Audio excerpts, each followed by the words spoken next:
itu SJPH itu sistem jaminan produk halal ya, itu suatu panduan bagi pelaku usaha, bagi semua produsen yang akan mendapatkan atau mengajukan sertifikat halal. Jadi panduannya ada di sini gitu ya.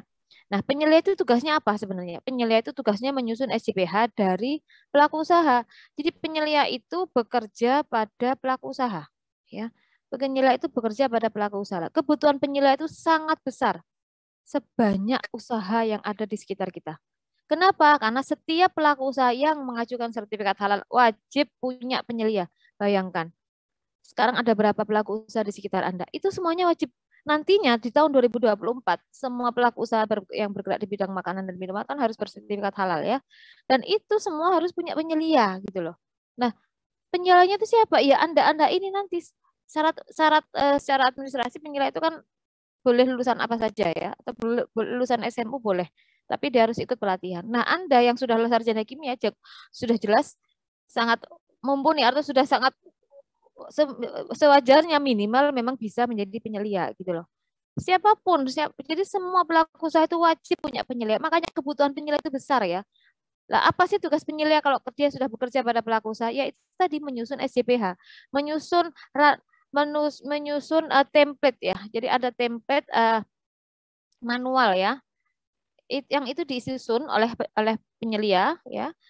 Nanti yang akan jadi Anda apa saya akan dijadikan tugas bagi Anda itu. Kemudian setelah jadi SJPH manualnya itu ada sekitar 40 halaman. Nah, itu kemudian dikirimkan ke BPJPH untuk mendapatkan sertifikat halal. Nah, kemudian ketika ada auditor halal, ini juga Anda bisa menjadi auditor halal ya. Ini satu profesi yang lain lagi.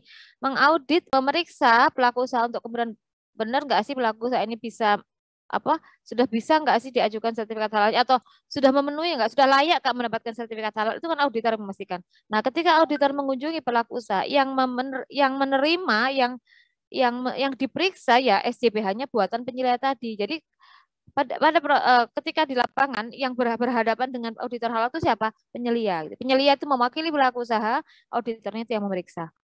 Nah, gitu ya. Jadi saya kira itu saya gini, saya ya angan-angan apa ya? Harapan saya misalkan suatu saat nanti anak kalau sudah lulus, ini kan kebutuhan penyelia kan sangat besar ya. Dan penyelia kan harus muslim. Nah, ini loh. Syarat menjadi penyelia itu harus orang muslim. Yang tidak muslim tentu tidak bisa menjadi penyelia. Harapan saya misalkan begini, Anda nanti kalau sudah lulus, kemudian Anda dengan teman-teman ya, kemudian membentuk jasa atau biro konsultan halal gitu ya, di mana di situ menyediakan banyak penyelia. Kemudian Anda promosikan ke banyak pelaku usaha. Kalau butuh penyelia silakan kontak kami akan membantu menyusun. Nah, itu sangat terbuka. Itu bisa seperti itu. Kenapa? Ketika kami sekarang ini Halal Center mendampingi pelaku usaha mendapatkan sertifikat halal, banyak yang nggak punya penyelia. Bahkan minta kami itu menjadi penyelianya. Tentu kami kewalahan ya. Kami nggak bisa memenuhi gitu. Kecuali kalau nanti ada mahasiswa yang sudah freelance ya, maksud saya mahasiswanya udah nggak sibuk skripsi, gitu ya.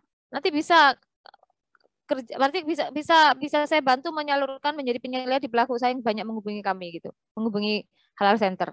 Tapi asalkan mahasiswa sudah komitmen ya, sudah komitmen tuh harus mampu mau bekerja ke pelaku usaha tersebut. Sebetulnya pekerjaannya tidak tiap hari datang ke mana ke pelaku usahanya, tidak. Itu kan tergantung pelaku usahanya ya. Kalau pelaku usahanya besar, misalkan produsen produsen makanan besar yang skala nasional, kemudian punya banyak unit produksi, tentu pekerjaannya berat ya. Seperti kemarin kita sudah pernah ada boleh umum penyelia ya. Tapi kalau pelaku usaha yang masih kecil, misalkan industri rumahan ya, tapi dia cukup menjanjikan, nah itu bisa bisa seminggu sekali datang ke sana, ngecek gimana bahan penggunaannya, kalau ada belanja, kayak gitu-gitu. Nah, itu yang bisa dilakukan oleh penyelia. Baik ya, saya akan lanjutkan ini. Jadi SJPH itu adalah panduan bagaimana pelaku usaha bisa mengajukan sertifikat halal. Panduan bagaimana pelaku usaha bisa menerapkan kriteria halal ya. Nah, kenapa harus ada SJPH? Ini sebagai guidance, sebagai pedoman ya. Di dalam SJPH itu ada 5 kriteria. Ada 5 kriteria yang apa namanya harus diikuti oleh pelaku usaha. Ya, ada 5 kriteria yang harus diikuti oleh pelaku usaha.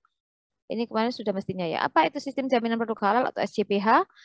Adalah suatu sistem yang terintegrasi, disusun, diterapkan, dan dipelihara untuk mengatur bahan, proses produksi, produk, sumber daya, dan prosedur dalam rangka menjaga kesinambungan proses produk halal. Nah, inilah tugas dari penyelia, yaitu menjaga, ya, yang menyusun, mengatur, menjaga bagaimana bahan, proses produksi dan sumber daya yang terlibat pada pelaku usaha tersebut tetap bisa mengikuti kriteria halal, gitu ya. Ruang lingkupnya apa? Nah, ruang lingkup yang nantinya membutuhkan keperluan SJPH itu semua ini barang ya, produsen makanan, produsen minuman, produsen obat, produsen kosmetik, produsen produk kimiawi, produsen produk biologi, produsen rekayasa genetika, produsen barang yang dipakai atau barang gunaan ya, atau yang dimanfaatkan. Ini semuanya butuh penyelia. Kenapa? Karena semua ini barang-barang ini wajib bersertifikat halal gitu. Kemudian termasuk jasa penyembelihan, jasa pengolahan, jasa penyimpanan, jasa pengemasan, jasa pendistribusian, jasa penjualan dan penyajian. Ini semuanya juga butuh penyelia. Karena semua jasa ini nantinya di tahun 2026 ya itu kewajiban terakhir ya. Kalau yang makanan dan minuman dan jasa penyembelihan itu di tahun 2024, tapi kalau yang lain-lain di 2026. Itu wajib bersertifikat halal. Jasa pendistribusian misalkan, ada perusahaan ekspedisi yang pekerjaannya itu mengantar barang makanan dan minuman satu tempat ke tempat yang lain. Nah, itu harus bersertifikat halal nanti karena dia menggunakan apa menyediakan jasa itu atau orang yang punya gudang untuk disewakan, berarti dia memiliki jasa penyimpanan. Itu juga harus bersertifikat halal.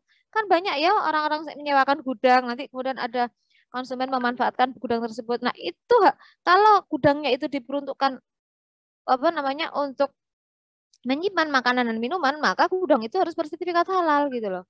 Kenapa? Ya ini tadi misalkan kalau gudang itu harus bersertifikat halal, maka paling tidak gudang itu harus komitmen misalkan tidak boleh meletakkan bahan babi atau bahan yang haram dan bahan yang halal dalam satu ruangan.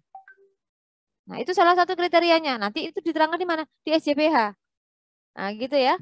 Jadi contohnya bahan jasa penyembelihan. Kalau penyembelihan sudah jelas ya, ini harus sesuai syar'i ya, nggak usah saya bahas. Ini satu bahasan sendiri agak panjang. Contoh yang Anda harus pahami misalkan tadi yaitu jasa penyimpanan atau jasa gudang. Kita kan tahu banyak orang-orang yang menyewakan gudang ya untuk disewa pihak luar atau siapapun dengan biaya sewa gitu ya. Kemudian gudangnya itu digunakan untuk nyimpan. Nah, kalau yang menggunakan misalkan ada perusahaan makanan dan minuman A, perusahaan A ya, pelaku usaha, dia menggunakan jasa menyimpan bahannya itu menggunakan jasa penyimpanan B. Ya, jadi ada pelaku usaha yang bergerak di bidang jasa penyimpanan yaitu B. Ketika A mengajukan sertifikat halal, nanti nanti kan ditanya oleh auditornya. Ketika mengajukan sertifikat halal, A ini harus punya penyelia kan, menyusun SJPH. SJP-nya dikirimkan ke manual SJP-nya yang 40 halaman itu dikirimkan ke BPJPH, kemudian diterjunkan auditor memeriksa si A ini. Nanti auditor ini akan memeriksa Pak A gitu ya, A, kamu nyimpan barangnya di mana? Saya menggunakan jasa barang B, di jasa penyimpanan di gudangnya B. Maka auditor ini harus memastikan bahwa B itu harus bersertifikat halal gitu loh. Jadi mata rantai kan akhirnya. Itulah yang akan terjadi tahun 2026. Makanya kebutuhan SDM halal itu sangat besar gitu loh. Nah, inilah yang akhirnya penyelia itu menjadi kebutuhan yang sangat besar di ya saat ini sudah mulai karena banyak orang sudah melakukan apa pengajuan sertifikat halal ya. Ini banyak yang minta ke saya, minta ke Halal Center untuk dibantu menjadi penyelia karena ada kan banyak ini pelaku usaha yang non muslim ya. Yang mohon maaf nih yang non muslim yang Cina itu kemarin ada yang di Gamping itu dia usaha kopi, kopinya sudah dipasang di beberapa kafe, kemudian dia mau mengajukan sertifikat halal. Setelah itu dia non muslim. Bu, saya siapa ini? Saya bilang udah tetangganya aja yang Bu, saya minta dari Halal Center. Kami tawarkan ke teman-teman Halal Center, ternyata mereka tidak punya waktu. Nah, akhirnya ya sudah eh, akhirnya dia menggunakan jasa yang lain. Nah, itu kan pakai menjadi penyelia itu kan pasti ada ini ya, ada salary-nya kan, ada insentifnya. Nah, itulah makanya terbuka sekali peluang bekerja di bidang halal ini. Asas sistem jaminan produk halal lah. Dalam menyusun SJPH nanti itu ya, ada beberapa hal yang menjadi asasnya menjadi dasar ya, yaitu di situ ada perlindungan. Kita melindungi pelaku usaha, kita melindungi konsumen. Itu tertuang dalam SJPH. Ada keadilan, artinya kita benar-benar menyatakan dengan sebenar-benarnya apa yang dilakukan oleh pelaku usaha tersebut itu ya disampaikan di apa namanya disampaikan di SCPH ya. Kemudian ada kepastian hukum. Kita lebih fix, lebih pasti ya dengan adanya SCPH ada komitmen di situ, akuntabilitas dan transparansi sangat terbuka. Di SCPH pelaku usaha wajib menyampaikan semua produk, semua bahan yang digunakan untuk apa. Bukan resep ya, tapi bahan ya, ingredient, bukan resep. Kalau resep itu sudah menjadi rahasia, boleh tidak disampaikan, tapi ingredient harus disampaikan. Kemudian efektivitas dan efisiensi itu juga dengan akan tercermin pada SCPH serta profesionalitas ya, dan nilai tambah dan daya saing. Tentu saja pelaku usaha produsen yang sudah memiliki sertifikat halal ada nilai tambah bagi produknya ya, pasti. Nah, ada 5 ya. 5 itu apa saja? 1, komitmen dan tanggung jawab. 2, bahan. 3, proses produk halal. 4, produk. 5, pemantauan dan evaluasi ya. Nah, penyedia halal itu wajib menyusun SCPH di mana isi SCPH itu memuat 5 hal ini. Nanti Anda harus tahu satu-satu apa itu. Pertama adalah komitmen dan tanggung jawab ya. Saya agak cepat aja. Mungkin Bu Atika sudah sampai sini ya. Komitmen dan tanggung jawab. Artinya apa? Seorang pelaku usaha ketika dia akan mengajukan sertifikat halal, berarti kan dia harus menyusun, pelaku usaha itu kan harus menyusun SCPH ini ya. Dalam penyusunan template yang sudah disediakan itu ada bagian yang namanya kebijakan halal.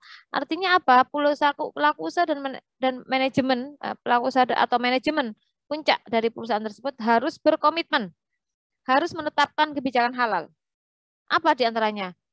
Ya, dia sudah komitmen. Pokoknya saya harus akan menggunakan bahan-bahan yang bersertifikat halal. Bahan-bahan yang saya gunakan dalam produksi saya ini itu sudah dapat dipastikan kehalalannya atau sudah bersertifikat halal. Misalkan menggunakan gula, maka gulanya harus yang sudah ada logo halalnya. Logo halal LPPOM, logo halal MUI ya. Itu. Kemudian pelaku usaha manajemen puncak harus perusahaan harus melaksanakan kebijakan halal secara konsisten.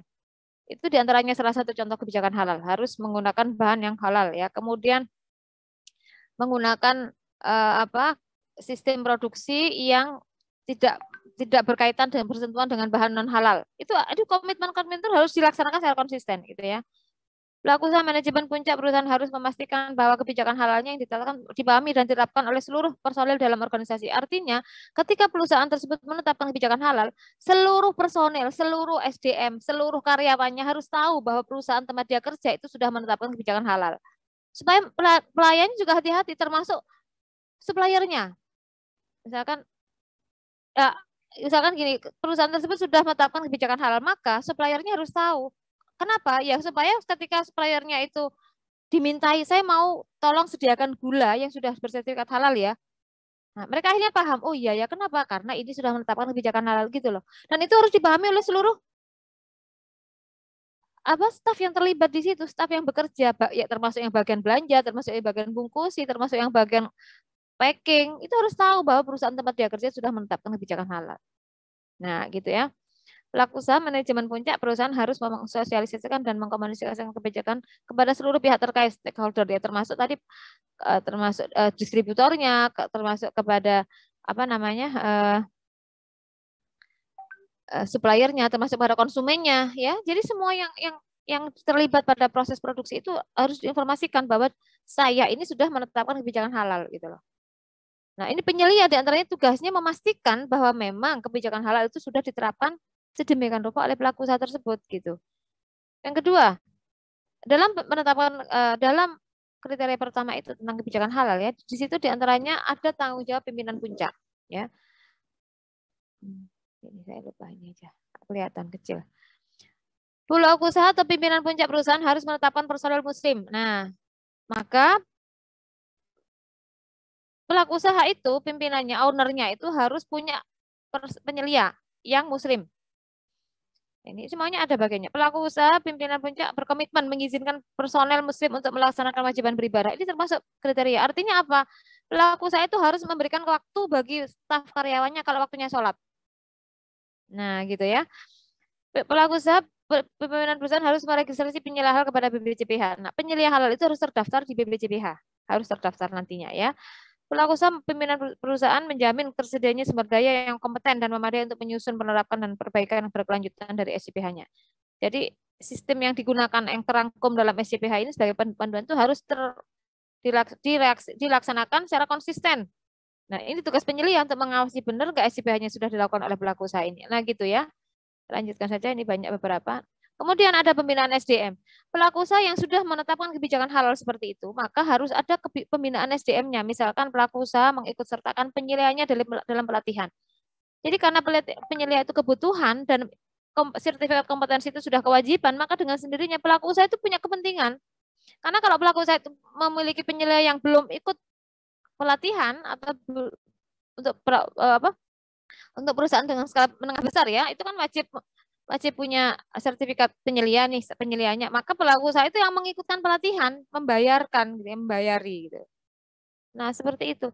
Berapa sih biaya pelatihan sertifikat halal yang ada saat ini untuk saat ini itu dengan 4 hari ya, 4 hari apa 4 hari masa ini ya, 4 atau 5 hari ya pelatihan itu sekitar 2 juta. Kemudian biaya sertifikat halalnya itu 1,5 juta, jadi 3,5 juta. Jadi sebenarnya tidak terlalu besar ya, artinya dibandingkan dengan keuntungan kalau personel tersebut atau seorang tersebut sudah mendapatkan sertifikat kompetensi. Tapi ilmunya sebetulnya ya yang disampaikan di kurang lebih yang ada di mata kuliah ini gitu ya. Kemudian pelaku usaha harus juga memfasilitasi pelatihan-pelatihan terhadap karyawan-karyawannya. Jadi karyawannya tentu saja karena dia sudah menetapkan kebijakan halal, maka karyawannya harus tahu ilmunya tentang halal kan. Nah, itu harus ada pembinaan bagi SDM yang terlibat di situ. Pelaku usaha misalkan mendatangkan orang yang menjelaskan tentang halal seperti apa di seluruh karyawannya. Nah, ini siapa ini? Berarti kan jasa konsultan kan? Nah, jasa konsultan itu bisa didapat dari siapa? Ya dari lulusan-lulusan kimia ini yang sudah paham, yang sudah konsen terhadap halal ini gitu loh. Jadi seperti itu, ini kebutuhan ya. Jadi SDM yang bergerak di bidang halal itu sangat dibutuhkan di perusahaan. Di antaranya untuk apa? 1, penyelia. 2, sebagai konsultan. 3, untuk yang memberikan narasumber apa? Fasilitator. Itu ada karena perusahaan itu harus ada kewajiban rutin memberikan apa? Sosialisasi atau refreshment tentang halal bagi seluruh karyawannya. Nah, itu siapa yang bisa melakukan? Ya, SDM yang paham halal kan, nah, gitu loh. Jadi ini salah satu peluang juga. Nah, kemudian SCB yang kedua itu adalah bahan ya. Nah, bahan ini yang sudah Anda dapatkan ketika mata kuliah pengetahuan bahan ya. Artinya bahan-bahan yang digunakan dalam pelaku usaha itu memproduksi ya, itu harus sudah memenuhi kriteria. Itu ada dalam bagian SCBH. Jadi SCBH yang pertama apa tadi? Kebijakan halal ya. Yang kedua itu bahan. Nah, bahan yang digunakan oleh pelaku usaha harus sudah memiliki kriteria halal ya. Apa saja bahan? Ini tentang bahan yang harus diperhatikan. Bahan merupakan unsur yang digunakan untuk membuat atau menghasilkan produk. Pelaku usaha wajib menggunakan bahan halal untuk proses produk halal yang terdiri atas bahan baku, bahan olahan, bahan tambahan, dan bahan penolong. Jadi kalau suatu proses produksi, ya suatu produsen gitu ya menghasilkan produk, itu ada beberapa kategori. Ada bahan baku, ada bahan tambahan, ya, ada bahan olahan dan ada bahan penolong. Nah, gitu ya. Contohnya, ini ada penjelasannya. Ya, misalkan kalau bahan baku itu kalau tidak ada itu, maka nggak jadi gitu loh. Seperti keripik pisang, bahan bakunya apa? Pisang. Nah, terus minyaknya itu apa? Itu masuk bahan baku. Lah, tepungnya tidak menjadi bahan baku tapi bisa menjadi bahan tambahan. Kenapa? Karena pisang tanpa tepung masih jadi keripik. Itu hanya pengkategorian istilah saja ya. Kemudian yang kedua, bahan yang berasal dari hewan pada dasarnya halal kecuali yang diharamkan menurut syariat. Nah, harus bisa dipastikan bahwa pelaku usaha tersebut memang menggunakan bahan yang, kalaupun menggunakan bahan hewani, maka harus dipastikan hewannya harus sudah halal sesuai syariat ya. Artinya kalau menggunakan produk roti isi daging, maka harus dipastikan dagingnya itu diambil dari rumah potong yang sudah bersertifikat halal. Ya, bahan yang dimaksud pada tersebut berasal dari hewan. Nah, bahan tambahan, bahan olahan, bahan penolong itu bisa berasal dari hewan, tumbuhan, mikroba atau bahan yang dihasilkan melalui proses kimiawi, proses biologi dan atau proses rekayasa genetika. Yang kedua, yang berikutnya, bahan yang berasal dari hewan yang diharamkan meliputi bangkai, darah, babi dan atau hewan yang disembelih tidak sesuai syariat. Artinya ini tidak boleh ya. Tidak boleh ya. Harus dikasihkan. Hewan yang digunakan sebagai bahan produk wajib disembelih sesuai dengan syariat. Bahan yang berasal dari tumbuhan pada dasarnya halal kecuali yang memabukkan. Nah, bahan yang berasal ini saya kira sudah ya. Saya lewati aja. Nah, ini yang harus dipastikan juga, dokumen pendukung bahan. Jadi dalam menyusun SJPH, penyelia itu harus paham betul bahan yang digunakan oleh pelaku usaha. Kemudian juga harus bisa memastikan bahan-bahan yang digunakan oleh pelaku usaha itu sudah memiliki dokumen pendukung bahan. Apa itu dokumen pendukung bahan? Kan begini, bahan yang digunakan itu harus sudah menggunakan bahan yang bersertifikat halal. Pelaku usaha wajib menggunakan bahan halal untuk proses produksi halalnya. Bahan halal itu apa sih? Bahan yang sudah bersertifikat halal. Kalau bahan itu punya titik kritis, ya. Jadi bahan itu kan bisa dikategorikan bahan kritis, bahan tidak kritis, ya, non kritis. Kalau bahan tidak kritis, artinya memang bahan itu Anda sudah dapatkan ini ya, bahan nabati atau bahan mineral atau ikan yang tidak mengelola proses pengolahan. Sejauh mengalami proses pengolahan maka menjadi punya titik kritis. Nah, untuk bahan yang memang mempunyai titik kritis maka harus dilengkapi dengan sertifikat halal. Nah, gitu loh. Maka Anda bisa pastikan bahan apapun sebenarnya kalau dibuatnya itu melalui proses pengolahan maka dia harus dilengkapi dengan sertifikat halal. Nah, ya gitu. Nah, terus bagaimana Bu kalau ternyata bahan tersebut belum punya sertifikat halal? Kan tidak semua kan kan kan kan tidak semua harus bersertifikat halal gitu kan. Nah, kemudian akhirnya eh saya ngajar nih Ki. Sekedap sekedap.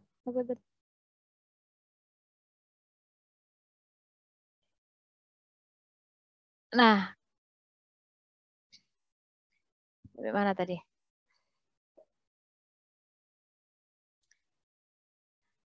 Sampai mana tadi ini ada. Bentar ya, mohon maaf.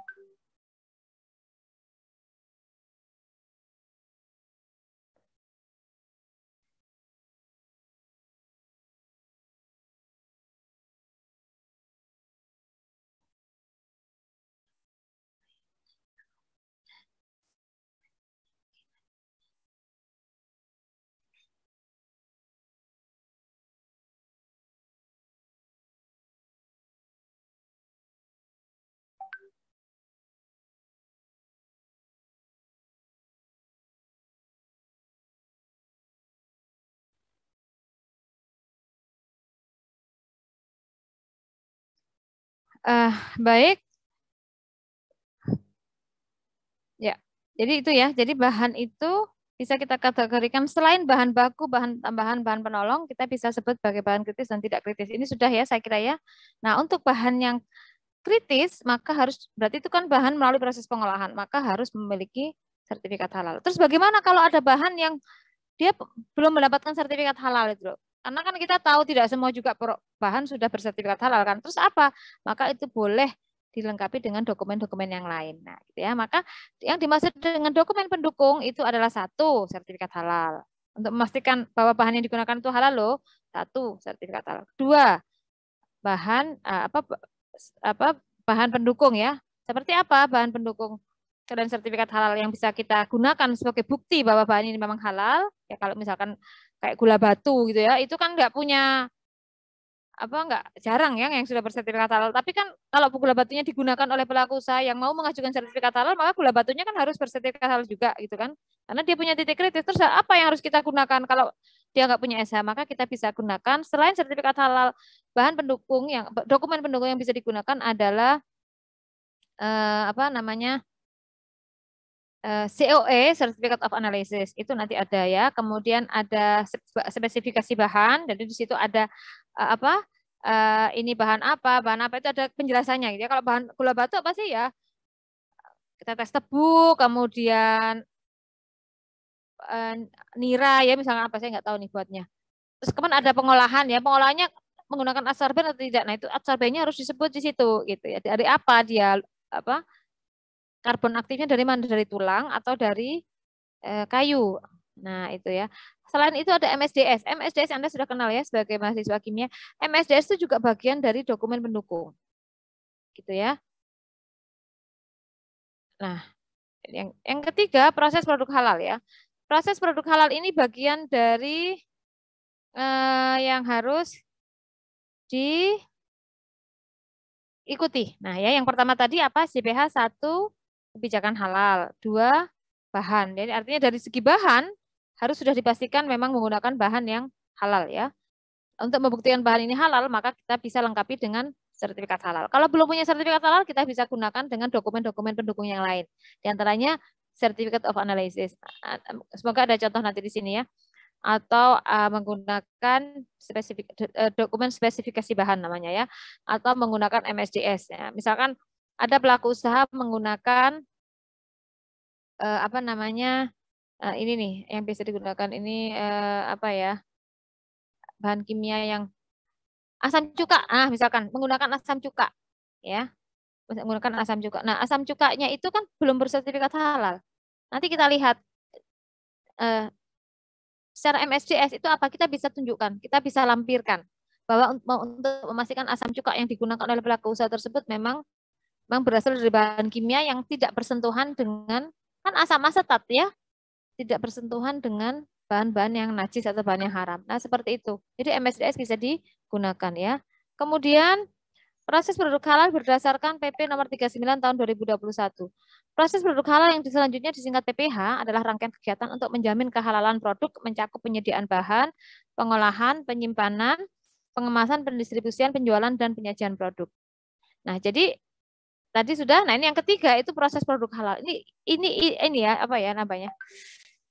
Poin yang sangat penting.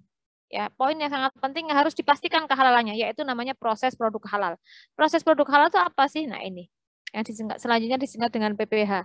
Proses produk halal adalah rangkaian kegiatan untuk menjamin kehalalan produk, mencakup dari mulai penyediaan bahan, pengolahan, penyimpanan, pengemasan, pendistribusian, penjualan, dan penyajian produk. Jadi yang namanya PPH itu kan harus sesuai dengan kriteria halal. Itu apa? Kegiatan dari mulai belanjanya, penyediaan bahan ya, bagaimana supplier itu mengirim bahan yang kita gunakan, kemudian bagaimana ngolahnya, bagaimana setelah ngolah, terus nyimpennya bagaimana. Nah, berarti kalau memang nyimpennya di gudang, maka gudangnya harus dicek.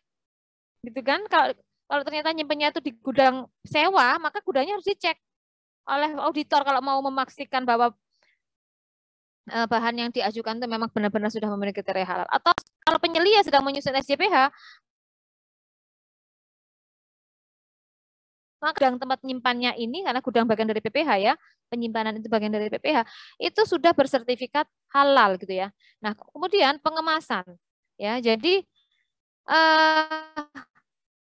termasuk pengemasan, bagaimana bungkusnya? Karena kalau ada tuh pelaku usaha yang ya repacking ya. Jadi dia apa namanya mengemas kembali gitu kan. Nah, seperti itu. Kemudian pendistribusian, penjualan, dan penyajian produk. Ini semuanya harus bisa dipastikan kehalalannya. Ya, ini bagian dari SJPH. Jadi SJPH yang ketiga adalah proses produk halal. Ya, ini yang harus dipastikan kehalalannya oleh semua penyelia yang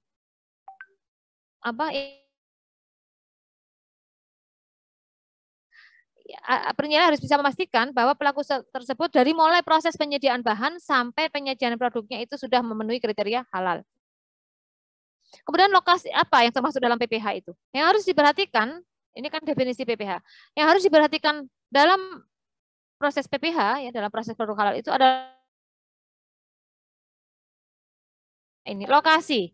Ya, pelaku usaha harus memastikan tempat usahanya itu jauh dari tempat yang kemungkinan besar terdapat cemaran. Misalkan pelaku usaha itu kebetulan rumahnya, tempat produksinya itu berdekatan dengan tempat sembelihan babi. Nah, itu menjadi pertimbangan ketika mau mengajukan sertifikat halal.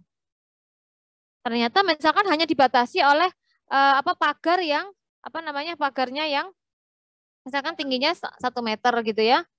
Nah, itu kan memungkinkan kalau untuk saling terjadi kontaminan. Gitu ya. Nah, itu yang harus dipastikan. Nah, kalau misalkan Anda sebagai penyelia bekerja pada pelaku usaha yang secara lokasi itu tidak aman, maka Anda harus memberikan masukan kepada pelaku usaha tersebut untuk pindah. Atau paling enggak harus bisa dipastikan. Ini ada caranya ya, ada aturannya. Misalkan tingginya batasnya itu temboknya harus 3 meter. Ya, harus dikasih pembatas, itu sampaikan ke pelaku usaha. Karena kalau tidak diikuti, maka tidak sesuai secara SJPH, sehingga nanti sertifikat halalnya nggak keluar gitu loh. Maka dari pelaku usaha tersebut itu sudah memenuhi kriteria halal gitu. Selain lokasi, kemudian ada tempat dan alat PPH ya. lokasi. Kemudian tempatnya. Tempatnya bagaimana? Tempatnya produksinya itu seperti apa? Apakah dekat kamar mandi? Apakah dekat kandang? Apakah di tempat terbuka yang kemungkinan rentan kejatuhan kotoran? Itu pelaku penyelia harus memastikan. Nah, gitu ya. Terus memberikan arahan, harus memberikan edukasi yang benar ya. Kemudian, sebentar ya.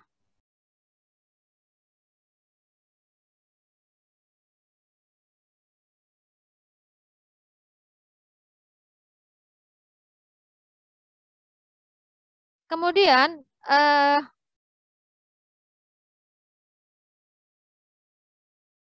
lokasi, tempat, dan alat PPH ya. Tadi sudah tempat ya. Sekarang alat PPH. Jadi alat yang digunakan, fasilitas produksi yang digunakan oleh produsen itu sudah sesuai nggak? Maksudnya eh, kalau misalkan ini nih, kan banyak tuh perusahaan bakso, perusahaan apa namanya, restoran bakso ya. Kan ada bakso kalau di Jogja saya sebut aja, misalkan bakso Cakman ya. Itu kan franchise kan. Nah, bakso itu kan harus digiling ya dagingnya ya. Nah, mesin gilingnya itu di dia tempat gilingan baksonya itu digunakan bersama nggak dengan orang lain, dengan pengguna lain yang tidak diajukan sertifikat halalnya. Nah, itu menjadi pertimbangan. Tapi saya yakin kalau sekelas Cakman pasti sudah punya penggilingan sendiri kan yang memang dikhususkan untuk itu. Nah, gitu loh. Jadi pelaku usaha bakso-bakso itu kalau mengajukan sertifikat halal harus bisa memastikan bahwa tempat gilingannya itu harus halal dedikated. Jadi harus memang hanya menggiling bahan yang halal saja gitu. Jangan sampai daging giling tapi dia menggiling, nah, jangan sampai ya daging babi juga digiling di situ dan tidak ada pencucian lah. Itu kan menjadi najis kan, barang kita menjadi haram kan. Nah, itu loh. Misalkan ini eh, restoran mengajukan sertifikat halal yang kemudian letaknya itu warungnya itu outletnya itu berdekatan dengan outlet warung B2 misalkan ya. Kemudian apa namanya, jualan nasi goreng misalkan ya, mungkin nggak sutilnya itu atau apa nih sendoknya itu sering bertukar-tukar gantian. Nah itu harus dipastikan. Yang bisa memberikan garansi itu ya harus penyelihannya. Nah makanya ketika auditor datang ke apa namanya pelaku usaha yang mengajukan sertifikat halal seperti itu, maka penyelihannya yang pasang badan itu, karena dia yang bertanggung jawab. Nah, gitu. Jadi penilai itu kerjanya ke siapa sih? Ke pelaku usaha, gitu ya. Kemudian apa ini? Pasal 6 PP nomor 39. Lokasi tempat dan alat PPH wajib dipisahkan dengan lokasi tempat dan alat proses produk halal, produk yang tidak halal. Ini ada ketentuan-ketentuan tentang PPH ya. Lokasi tempat dan alat PPH halal. Lokasi tempat dan alat PPH sebagaimana dimaksud pada ayat 1 wajib dijaga kebersihan dan higienitasnya, bebas dari najis dan bebas dari bahan tidak halal. Misalkan lokasinya, tempatnya sering seliweran anjing nggak di situ? Itu harus kita pastikan ya. Alatnya, kalau habis dipakai itu dicuci kan, dicucinya taruhnya di mana gitu? Cucinya taruh di rak bagian bawah, situ sering ada tikus. Itu kan itu berarti tidak hijin. Itu siapa yang memastikan? Ya, apa namanya? Penyelia. Nah, yang seperti seperti ini kan tidak semua pelaku usaha tahu, gitu ya. Tidak semua pelaku usaha itu aware gitu loh. Terus siapa yang menginformasikan? Ya penyelia ini. Maka itulah tugas penyelia, memberikan edukasi, memberikan apa namanya pencerahan, pemahaman kepada pelaku usaha kalau memang mau mengajukan sertifikat halal ya harus mengikuti aturannya mulai dari satu tadi kebijakan halal, dua bahan, ketiga PPH-nya. Nah, gitu ya. Tempat dan alat PPH yang wajib dipisahkan sebagaimana dalam ayat 1 meliputi tempat dan alat penyembelihan, pengolahan, penyimpanannya harus bersertifikat halal ya. Nantinya ya artinya kalau ada jasa penyajian gitu kan ada nih misalkan perusahaan yang bergerak di bidang packing saja. Jadi ada perusahaan yang bergerak di bidang packing. Nah, kalau bahan yang di packing itu mau mengajukan sertifikat halal, maka tentu saja proses packingnya, jasanya itu juga harus bersertifikat halal gitu loh. Jadi itu kan seperti mata rantai yang nggak akan putus sebenarnya. Ini sekarang dalam proses tahap ke sana. Kenapa harus seperti itu? Karena adanya undang-undang gitu ya. Undang-undang itu yang harus diamanah ya, harus dijalankan. Karena kalau tidak dijalankan berarti ada sanksi, ada aturannya ya. Nah, dalam PPH itu diantaranya lokasi tempat dan proses produksi halal, lokasi tempat dan proses produksi halal dari penyembelihan. Ini kalau jasa penyembelihan ya, yang harus secara fisik antara lokasi rumah potong hewan halal dengan lokasi rumah potong hewan tidak halal. Ini misalkan jasa penyembelihan yang mau diajukan sertifikat halal ya.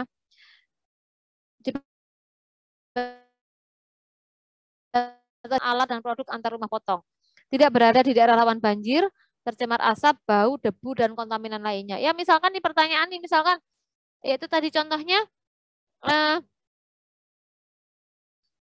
di daerah yang tidak, di daerah yang bukan kebanyakan Muslim ya, di daerah seperti kalau saya sebut ini Manado ya, Manado itu, Manado ya, sehingga konsumsi hewan non halalnya juga tinggi ya. Nah, kalau misalkan ada dua warung gitu ya, sama-sama jual nasi goreng, yang satunya nasi goreng B2, satunya nasi goreng Jawa gitu ya. Nah, asap dari babi panggang atau babi bakar itu asapnya itu kan kemudian apa namanya bisa masuk ke dalam, bisa mengenai ke warung sebelahnya, di mana dia jual nasi goreng yang dia masak gitu. Nah, kemudian warungnya itu mengajukan sertifikat halal. Misalkan Anda sebagai penyelia, maka Anda harus bisa pastikan asapnya yang B2 sebelahnya itu tidak mencemari dari ini, dari warungnya ini. Nah, sebagai seorang kimia, Anda harus bisa pastikan asap itu kira-kira cemarannya gimana sih? Apa sih asap itu? Ya, kalau Anda bisa memastikan bahwa asapnya itu memang tidak menjadi kontaminan, maka aman. Artinya aman. Aman apa? Ketika ada auditor datang, dan ternyata auditornya juga teman orang kimia, dan misalkan itu teman Anda gitu ya, ada Anda jadi penyelia, kemudian bekerja pada pelaku usaha yang mengajukan sertifikat halal, kemudian ada sertifikat halal dari pelaku usaha yang tempat Anda bekerja. Ternyata teman Anda sendiri dan sama-sama orang kimia. Jadi kalau sama-sama orang kimia pasti akan sensenya akan berbeda kan. Begitu ada cemaran asap, pasti sebagai orang kimia, ini asapnya kalau sudah terkondensasi kan ini nih, jadi partikel air kan dia jatuh kan. Ya walaupun partikel air kan H2O lah. Kalau dia sudah tercemar, gitu ya. Apa sih asap itu sebetulnya? Asap kan ada baunya. Bau itu dari mana? Dari asam aminonya kan. Nah, asam amino kalau sudah bercampur dengan udara, kemudian dia jatuh gitu. Nah, itu ya. Terus bagaimana cara mengatasinya? Nah, ini ya kuat-kuatan dari penjelasan dari aspek kimianya nanti. Jadi Anda sebagai penyelia harus bisa memastikan. Tapi kalau auditornya tetap nggak percaya atau tetap khawatir, curiga, maka pasti auditornya minta uji laboratorium. Apa yang dilakukan? Mana yang dicurigai? Misalkan yang dicurigai adalah nasi goreng yang gue masaknya di depan ya, yang sering terjadi kontaminan dari asap, itu yang diuji dengan PCR. Ada material genetik nggak? Ada material babinya nggak di nasi gorengnya? Nah itu loh. Kemudian memiliki fasilitas penanganan limbah padat dan cair yang terpisah dengan rumah potong hewan dan tidak halal. Konstruksi dasar seluruh bangunan harus mampu mencegah kontaminasi. Memiliki pintu yang terpisah untuk masuknya hewan potong dengan karkas dan daging. Nah, ini kalau rumah potong ya. Untuk rumah potong yang wajib memisahkan tempat penyembelihan hewan halal, hewan tidak halal meliputi. Ini kenapa harus disampaikan? Karena ini bagian yang harus diperhatikan dalam menyusun SCPH. Tetapi kalau nanti Anda bekerja pada pelaku usaha, kemudian membuatkan SCPH-nya, dan memang dia tidak berkaitan dengan penyembelihan, maka itu dikosongi aja atau tidak usah dilewati gitu loh. Artinya SCPH itu kan ada manual isian ya. Itu disesuaikan dengan jenis produksi dari pelaku usaha. Kalau memang tidak bersentuhan, misalkan Anda bekerja pada pelaku usaha minuman rasa-rasa gitu ya, perusahaan minuman susu kemasan atau yogurt gitu ya, itu kan nggak mungkin menggunakan hewan sembelihan kan, nah maka ya tidak usah dilewati saja, diabaikan gitu ya. Ini untuk yang penyembelihan. Jadi seperti ini. Kalau misalkan rumah potong berarti harus bisa memastikan penampungan hewannya bagaimana, penyembelihan hewannya bagaimana, pengulitannya, pengeluaran jeroan, ruang pelayuan, penanganan karkas. Karkas itu potongan-potongan ya, potongan-potongan daging ya. Ruang pendinginan, kulkasnya itu gimana? Nyampur nggak dengan kulkas yang tetangganya sering nitip kulkas karena Anda punya kulkas yang besar, dia non muslim sering nitip daging. Yang dititipkan daging sapi, tapi dia non muslim. Itu gimana? Nah, itu kalau diajukan sertifikat halal nggak keluar tuh. Kalau menitipkan bahan-bahan dari orang lain. Kalau yang dititipkan daging sapi, terus sembelihan sapinya bagaimana? Karena dia non muslim misalkan, jangan-jangan sapi yang disembelih itu sapi yang disembelihnya tidak sesuai syariat. Tahu kan? Ya kan? Nah, seperti itu. Maka menjadi bangkai kan statusnya. Nah, kalau sudah ketemu ada daging halal, satunya sembilan sesuai syariat, satunya dijajar dengan bangkai, sama-sama daging basah, daging segar, nah, kontaminasinya kan tinggi. Bisa terjadi kontaminan gitu ya. Nah, ini seperti itu. Kemudian ada sarana penanganan limbah ya. Alat penyembelihan wajib memenuhi persyaratan. Tidak menggunakan alat penyembelihan secara bergantian dengan yang digunakan untuk penyembelihan hewan tidak halal. Nah, ya, menggunakan sarana yang berbeda dan yang halal dan tidak halal. Ini ya. Ini PPH bagi penyembelihan. Ini PPH bagi pengolahan ya. Ya kan? Karena dalam PPH itu kan itu tadi dari mulai penyediaan bahan, pengolahan, pengemasan, penyimpanan, pendistribusian itu semuanya harus memenuhi kriteria gitu ya. Yang pengolahan seperti apa? Tempat pengolahan PPH wajib dipisahkan antara yang halal dan tidak halal. Nah, kalau memang pelaku usaha tersebut tidak menggunakan bahan halal, maka lebih mudah kan? Ya sudah, ini halal semua kok. Maka ngolahnya kan lebih aman gitu ya.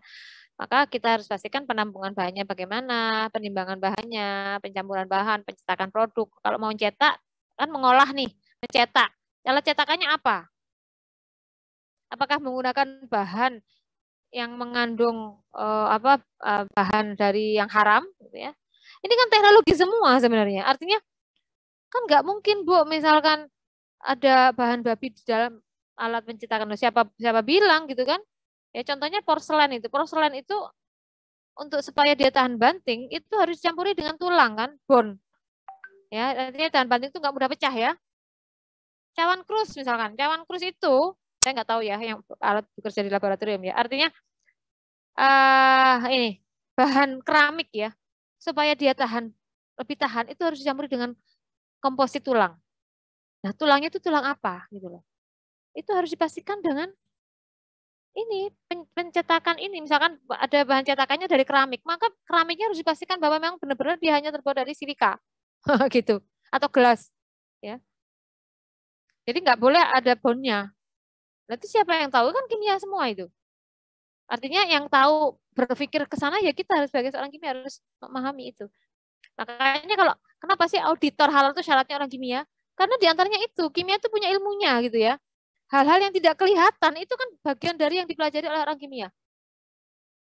Kemudian proses lainnya yang mempengaruhi pengolahan pangan. Alat pengolahan wajib memenuhi persyaratan. Tidak menggunakan alat pengolahan secara bergantian dengan yang digunakan pengolahan produk tidak halal. Menggunakan sarana yang berbeda untuk halal dan tidak halal dalam pembersihan alat. Nah, ini misalkan ini Anda menjadi penyelia halal di warung, di outlet ya, outlet yang dia buka cabang di food court. Nah, di food court itu kan punya tempat cuci kan. Cucinya itu kan sharing facility, digunakan bersama-sama oleh penyewa-penyewa outlet-outlet yang lain, oleh apa namanya? Kan kalau food court itu kan banyak yang jualan ya aneka macam makanan. Biasanya kan cuci piringnya satu atau mungkin tidak satu, tapi ada beberapa yang bisa digunakan bersama. Nah, penyelia harus bisa memastikan bahwa yang digunakan itu memang semuanya atau digunakan terpisah, tidak boleh menggunakan sarana yang berbeda untuk yang halal dan tidak halal dalam pembersihan alat. Nah, gitu ya. Menggunakan sarana yang berbeda untuk yang halal dan tidak halal dalam pemeliharaan alat. Memiliki tempat penyimpanan alat sendiri untuk yang halal dan tidak halal dan seterusnya. Nah, sekarang tempat dan alat proses produk halal untuk yang penyimpanan. Tempat penyimpanan wajib dipisahkan antara halal dan tidak halal pada penerimaan bahan, penerimaan produk setelah proses. Jadi kalau penyimpanan misalkan, yang harus dipastikan apa? Ketika bahan datang itu naruhnya di mana? Ketika sudah datang, kemudian untuk ngangkut dari bahan datang ke tempat nyimpan itu pakai apa? Pakai tangan, misalkan, atau pakai wadah, didorong pakai apa namanya, troli, misalkan. Nah itu harus dipastikan. Kenapa dengan troli, Bu? Ya kan kita bisa, misalkan siapa yang terima nih? Siapa bagian ada personil yang bagian terima penerimaan barang ini siapa? Dia muslim atau tidak? Dia menggunakan sarung tangan atau tidak? Nah, itu yang kita pastikan gitu ya. Tidak masalah dengan trolinya, tapi masalah dengan orang yang ngangkuti itu. Dia pakai sarung tangan atau tidak? Kenapa harus pakai sarung tangan? Sarung tangannya kalau pakai tangan kan kemungkinan kalau misalkan dia non muslim habis makan bakso yang ada B2-nya, berarti kan ini kan najis nih gitu loh. Apa tangannya kan apa potensi cemarannya kan besar ya. Nah, kayak gitu loh. Ya. Alat penyimpanan wajib memenuhi persyaratan tidak menggunakan alat penyimpanan secara bergantian dan seterusnya ya. Nah, sekarang proses produk halal untuk pengemasan. Proses produk halal untuk pengemasan itu yang diperhatikan adalah tempat pengemasan wajib dipisahkan antara yang halal dan tidak halal pada bahan kemasan yang digunakan untuk mengemas produk, sarana pengemasan produk ya. Nah, ini menjadi, kalau menurut saya ini juga menjadi peluang yang sangat besar bagi seorang lulusan kimia. Kalau misalkan Anda itu nanti bekerja ya, Anda kan masih muda ya. Kalau muda itu kan kreatif ya, biasanya ngumpul sesama mahasiswa gitu, alumni kimia, kemudian kita bikin ini yuk, kita bikin bahan kemasan yang bersertifikat halal. Luar biasa, pasti akan banyak diburu orang. Kenapa? Karena bahan kemasan yang sudah bersertifikat halal itu masih jarang ya, masih jarang maksud saya. Masih jarang ya, masih jarang sekali. Padahal bahan kemasan itu nantinya juga wajib bersertifikat halal. Jadi akhirnya apa sekarang? Makanan dan minuman itu kan wajib bersertifikat halal ya. Padahal makanan dan minuman itu kan selalu dikemas. Gak mungkin orang jualan makanan gak dibungkusi, gitu loh. Nah, alat bungkusnya itu kan harus bersertifikat halal. Tapi karena saat ini belum tersedia, maka yang itu dianggap dibolehkan gitu loh. Artinya bukan menjadi variabel. Kalau jadikan variabel ya susah dong. Nanti akhirnya nggak ada makanan yang lolos halalnya. Artinya yang bagian itu untuk kemasan itu dianggap halal semua. Tapi ke depan pasti akan ke depan sudah tidak bisa seperti ini lagi karena bahan kemasan 2026 harus sudah bersertifikat halal. Nah, apa misalkan Anda bahan kemasan ini kan banyak nih sekarang ini kan pada gratis semua ya. Resto-resto itu kan yang kalau kita perhatikan tuh kan bahan packingnya itu kan makanannya sih biasa gitu ya. Misalkan makanannya itu bawah namanya pisang bakar, tapi kan bahan packingnya kan bagus. Kertasnya itu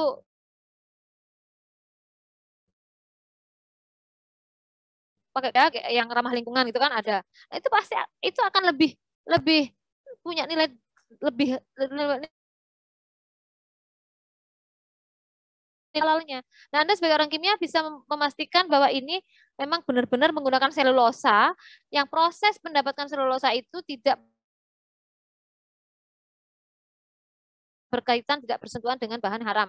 Kemudian jadi apa ya diajukan dulu sertifikat halal dari kertasnya itu gitu. Bisa begitu ya. Jadi banyak sekali.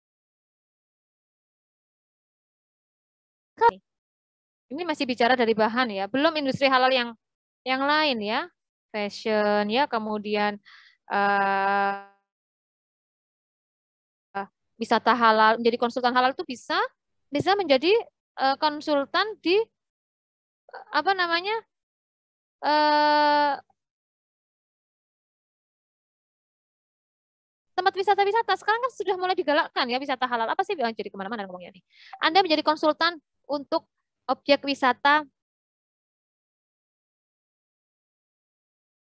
apa? Gua Pinggul kan? Ada ya Gua Pinggul ya? Gua Pindul ya yang di Gunung Kidul ya. Misalkan Gua Pindul sudah mendeklarkan sebagai wisata halal. Konsultannya siapa? Ya, para ini apa namanya? Pengelola wisata Gua Pindul ingin supaya menarik konsumen muslim, maka dia mendeklarkan sebagai wisata halal. Apa yang dilakukan oleh pengelola Gua Pindul? Maka dia harus tanya ke orang yang paham. Bagaimana sih kriteria yang bisa disebut sebagai wisata halal? Maka dia butuh konsultan ya. Nah, konsultan itu akan ngasih tahu untuk menjadi seorang wisata halal itu misalkan satu syaratnya semua bahan makanan dan minuman yang dijual di sekitar wisata Gua Pindul harus sudah bersertifikat halal. Itu syarat yang pertama untuk menjadi wisata halal ya. Yang kedua, harus disediakan tempat ibadah. Di situ ada musola enggak? Kemudian air untuk wudhu itu harus lancar ya. Tiga ya sudah tiga. Kemudian apa namanya objek wisatanya itu tidak boleh menonjolkan atau tidak boleh menggunakan apa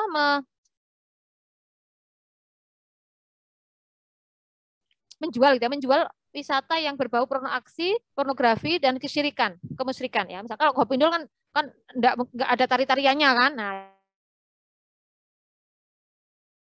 di Gua Pindol tidak boleh menggunakan bikini. Nah, itu syaratnya. Itu kalau itu terpenuhi berarti nanti dia boleh mendeklarasi. Tetapi problem terbesar kalau musola aja sekarang sudah banyak. Tempat wudhu biasanya sudah banyak. Problem terbesar apa sih yang tidak bisa dipenuhi ketika pengelola wisata itu ingin mendeklarasikan sebagai wisata halal? Apa? Dijual di sekitar daerah tersebut gitu loh. Itu yang susah. Loh Bu, kita kan negara muslim sudah pasti halal lah. Iya memang, tapi sekali lagi untuk memastikan halal itu harus sudah bersertifikat halal gitu loh. Bersertifikat halal dari MUI. Nah, itu untuk sampai ke sana itu berarti wisata halalnya butuh konsultan kan? Konsultannya siapa? Ya Anda ini yang akan nantinya bisa menjadi konsultan dari konsultan halal gitu loh. Ya. Jadi banyak sekali ini yang bisa digarap gitu ya, yang bisa dikembangkan gitu. Apalagi kalau misalkan nanti digabungkan dengan teknologi digital, dengan teknologi informasi. Wah, sudah insya Allah lah ya. Anak muda itu kan kreatif ya. Oke. Sudah. Sekarang PPh-nya untuk pendistribusian produk halal dan tidak halal pada sarana pengangkutan dari tempat penyimpanan alat distribusi produk dan alat transportasi untuk distribusi produk. Alat pendistribusi tempat dan alat proses produk halal. Apa yang terakhir? Penjualan. Nah, tempat penjualannya, penyajiannya. Misalkan Anda jual di apa ini namanya? Apa nih? Showcase ya. Showcase ya yang kaca itu loh. Nah, itu kalau sebelahnya kalau misalkan Anda punya Anda toko kue ya. Anda perusahaan toko kue, misalkan toko kue kalau di Jogja itu kan apa nih? Ini ya, apa atau Holland ya. Misalkan Holland ya. Kalau di Holland kan di mana-mana ada ya. Kalau di Jogja Pasli, Swiss gitu ya. Nah, Holland saja lah yang di beberapa kota ada. Holland kalau mau mendapatkan sertifikat halal maka harus bisa memastikan bahwa showcase-nya, tempat jualannya itu tidak menerima titipan dari bahan yang tidak halal. Misalkan kan banyak tuh apa toko kue menerima titipan makanan dari orang lain. Nah, kalau itu terjadi, maka barang yang dititipkan harus sudah bersertifikat halal dulu. Kalau itu tidak dipenuhi, maka nggak akan ini nggak keluar sertifikat halalnya. Nah, itu siapa yang tahu? Ya penyelia. Penyelia harus bisa memastikan. Nah, itulah ya contohnya ya. Itu ya.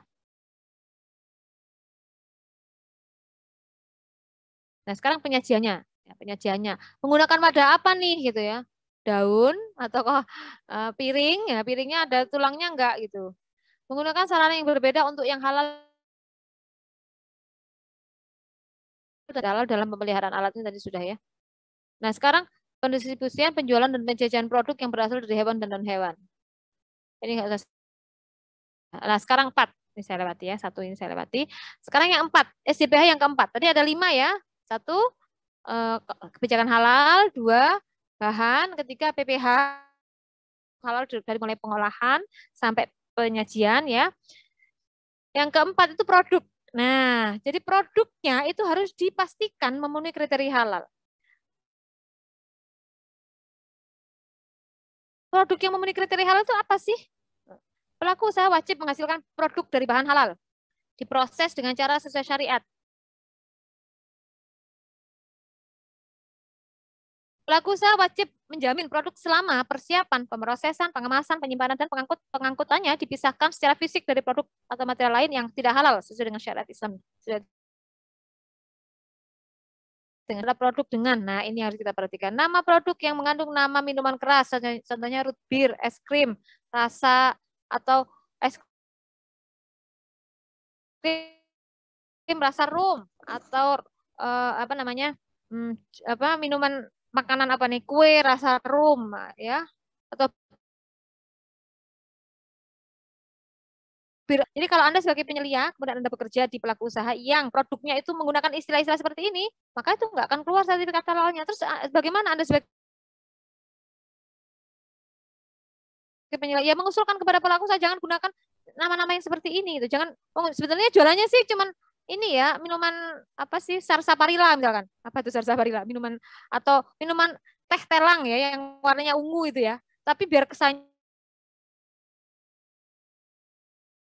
gaya dan banyak apa konsumen yang tertarik, maka dibuatlah nama root beer. Sebetulnya isinya cuma teh gitu ya, teh herbal itu. Atau wedang uwo. Wedang uwo warnanya merah, kemudian biar kesannya ini diberi nama bir Jawa nol alkohol misalkan itu. Nah itu nggak akan keluar sertifikat halalnya. Kenapa ya? Karena sudah ada ketentuan akan keluar sertifikat halalnya. Yang kedua, nama produk yang mengandung nama babi dan anjing serta turunannya seperti babi panggang, babi goreng, beef bacon, hamburger, hotdog, itu juga nggak keluar sertifikat halalnya. Makanya coba sekarang perhatikan, McD ya, saya sebut merek ya, McD, McDonald, kemudian KFC, itu kan sudah bersertifikat halal ya. Tapi namanya kan burger, bukan hamburger, beef burger, chicken burger, ya nggak? Karena kalau masih menggunakan nama hamburger nggak keluar sertifikat halalnya. Makanya namanya beef burger gitu. Jadi walaupun misalkan Anda misalkan bikin keripik ya, keripik aneka rasa, rasa bawang, rasa keju, rasa apa namanya balado, rasa babi biasanya dari senyawa apa namanya ester kan, sintesis kimia semua sebetulnya bahannya nggak haram, bukan sudah dapatkan dari ekstrak babi kan enggak, itu sintetis semua sebetulnya. Tapi tetap aja nggak akan keluar gitu karena sudah berkonotasi dengan bahan yang haram. Kemudian nama produk yang mengandung nama setan seperti itu nggak akan keluar sertifikat halalnya. Ya kalau di Jawa Timur tuh kan ada yang namanya rawon setan ya. Itu kalau diajukan sertifikat halalnya nggak keluar tuh. Harus diganti gitu. Padahal kan aneh-aneh aja sekarang itu namanya biar kesannya kesannya apa distingsi ya. Artinya mencari pembeda kan. Kan orang itu kan mencari yang beda gitu ya. Nah itu justru hati-hati nama yang aneh-aneh malah yang berkonotasi dengan setan. Yang setan itu kan nggak baik ya, buruk ya. Setan itu kan mengajak manusia ke arah kejahatan itu nggak boleh digunakan ya seperti itu tadi ya. Nah gitu ya. Tapi kalau Esteller masih boleh ya. Esteller itu boleh. Buktinya Esteller 77 itu kan sudah bersertifikat halal ya. Kemudian nama produk yang mengarah kepada hal-hal yang menimbulkan kekufuran dan kebatilan. Dan nama produk yang mengandung kata-kata yang berkonotasi erotis, vulgar, atau porno. Jadi, kalau Anda sebagai penyelia, kemudian menyusun SCP, produk yang digunakan itu tidak mengandung ini semua, gitu loh ya. Nah, gitu ya. Karena yang kayak gini nih bisa bisa jadi karena pelaku saya tuh nggak tahu gitu loh. Kan memang harus butuh edukasi kan. Nah, siapa yang mengedukasi? Ya kita ini agen-agen perubahan halal ini gitu. Entah lewatnya sosialisasi halal, entah pengajuan sertifikat halal misalnya, oh pasti banyak yang buru itu. Karena banyak pelaku saya nggak ngerti caranya gitu loh. Ya, mendapatkan sertifikat halal apa pelaku usaha produsen minuman itu wajib harus bersertifikat halal. Terus caranya itu gimana sih? Banyak pelaku usaha itu yang nggak sempat belajar untuk itu. Makanya akhirnya dia tolong ajukan sertifikat apa produk saya bersertifikat halal. Nah itu tuh bisa ya, itu banyak terjadi begitu. Ini selain yang tadi, pelaku usaha tidak dapat melakukan sertifikasi halal produk dengan bentuk produk hewan babi dan anjing. Misalkan bikin pudingnya cetakannya babi. Nah, yang nggak akan keluar sertifikat halalnya. Atau bentuknya anjing. Bentuk produk atau label kemasan yang sifatnya erotis, vulgar, dan atau porno. Juga nggak akan keluar sertifikat halalnya. Pelaku usaha wajib menghasilkan produk atau bahan yang aman untuk dikonsumsi. Pelaku usaha tidak dapat melakukan sertifikasi halal terhadap karakteristik profil sensori produk yang memiliki kecenderungan bau atau rasa yang mengarah kepada produk haram atau telah dinyatakan haram berdasarkan ketetapan fatwa. Jadi prinsipnya pelaku usaha itu nggak boleh menghasilkan memiliki produk yang rasanya, namanya ya, atau apa ini profil sensorinya, jadi penampakannya ya itu berdekatan atau mengarah kepada produk yang memang sudah diharamkan. Ya, gitu ya. Padahal maunya kadang-kadang pelaku usaha kan maunya yang aneh-aneh biar tetap diingat oleh konsumen kan. Tapi yang aneh-aneh jangan kebablasan karena yang seperti ini nggak akan keluar sertifikat halalnya gitu. Nah kayak rawon setan tuh di Jawa Timur tuh gimana ya kira-kira mau pindah? Karena sudah brand kan. Itu kalau nggak salah di Pasuruan ya. Jadi kalau Anda ke Pasuruan berkesempatan ke sana itu sudah terkenal itu rawon setan itu. Saya nggak tahu itu. Baik, baik ya. Pengemasan dan pelabelan produk. Pelaku usaha wajib menggunakan bahan pengemas yang tidak terbuat atau mengandung bahan babil. Ini kalau masih PPH ini kayaknya nih. Nah ini yang kelima, sudah itu yang produk. Yang kelima sekarang. Pemantauan dan evaluasi. Usaha wajib, nah ini yang kelima ya. Tadi sudah ya, yang keempat tadi produk, yang keempat ini, yang kelima ini pemantauan dan evaluasi. Pelaku usaha harus melakukan audit internal setiap 6 bulan untuk memantau penerapan SJPH-nya. Jadi, pelaku usaha itu harus melakukan audit internal. Siapa yang melakukan audit internal? Ya, penyelianya. Penyelia itu harus mengaudit, memeriksa setiap 6 bulan apakah benar SJPH yang sudah disusun itu diterapkan dengan konsisten di seluruh elemen ya, seluruh personil ya.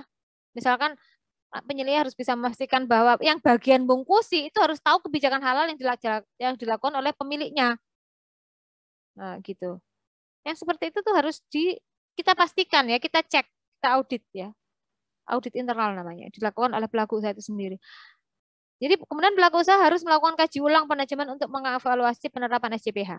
Pelaku usaha juga harus ada waktu rutin melakukan, biasanya setahun sekali ya, kaji ulang manajemen itu melalui penyelianya memastikan apakah manajemen mutu halal yang sudah diterapkan itu baik atau tidak, konsisten atau tidak gitu ya. Ya biasanya caranya manajemen apa? Manajemen apa? Caranya melakukan kaji ulang manajemen misalkan self evaluation. Jadi kita sebar angket ke stakeholdernya ya, ke pelanggannya, ke suppliernya, ke distributornya, termasuk ke ininya. Dengan menerapkan hal ini apa yang Anda rasakan? Ya, itu seperti angket gitu ya, kuesioner itu salah satu cara untuk kaji ulang manajemen. Pelaku usaha harus memiliki prosedur audit internal dan kaji ulang manajemen. Jadi pelaku usaha harus tahu caranya bagaimana melakukan kaji ulang manajemen seperti yang tadi saya contohkan. Pelaku usaha harus memelihara bukti pelaksanaan audit internal dan kaji ulang manajemen harus dipelihara. Jadi kalau memang pelaku usaha itu sudah melakukan audit internal dan kaji ulang itu harus disimpan buktinya. Buktinya apa? Misalkan tanda tangan kehadiran, ya harus ada. Audit internal itu kan paling nggak rapat dulu gitu ya, membahas. Itu harus ada bukti tanda hadirnya. Atau paling nggak undangan untuk hadir pelaksanaan audit internal. Itu harus disimpan sebagai bukti bahwa memang audit internal sudah dilaksanakan. Gitu ya. Kalau kaji ulang manajemen, caranya apa? Self assessment. Harus dicek mana sih apa instrumen asesmennya, pertanyaannya apa saja sih itu harus kita buktikan gitu ya. Pelaku usaha harus melaporkan hasil audit internal dan kaji ulang manajemen sesuai dengan ketentuan BPJPH. Ini ada aturannya ya. Nah, saya kira itu ini. Nah, sudah. Informasi terdokumentasi sistem jaminan produk halal. Terakhir ini ya. Pelaku usaha harus memiliki informasi terdokumentasi penerapan SJPH-nya yang dituangkan dalam manual halal. Pelaku usaha harus memelihara rekaman bukti pelaksanaan persyaratan sistem jaminan produk halal.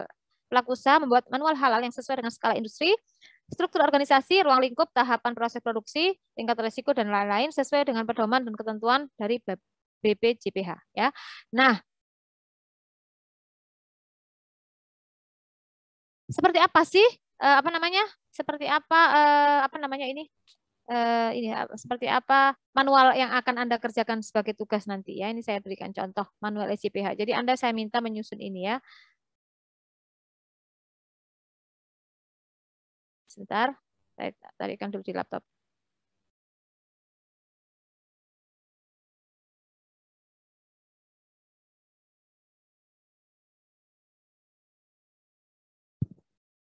Sebentar.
Mana ya? Sebentar ya.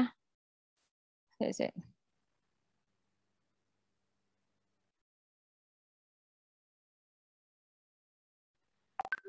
Cek latihan.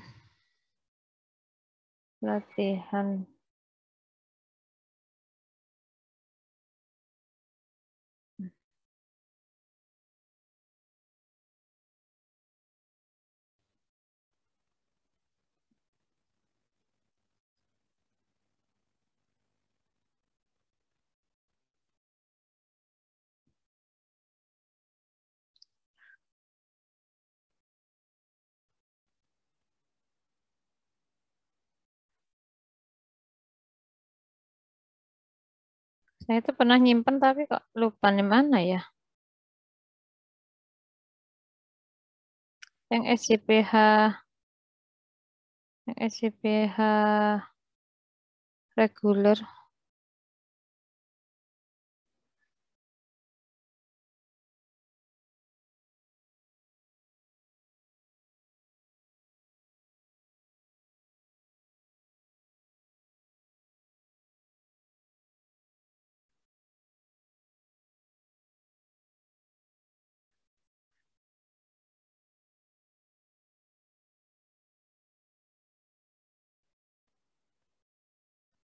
Sebentar.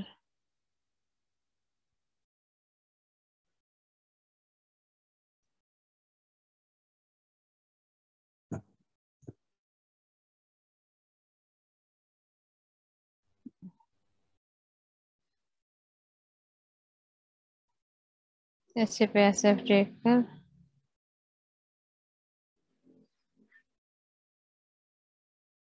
Ini saya banyak SCPH untuk yang MK kecil, tapi kalau yang SCPH-nya reguler,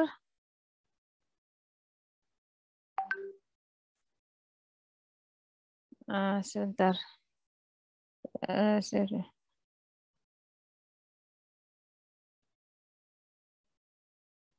Oke, oke, oke. Nggak ada ya.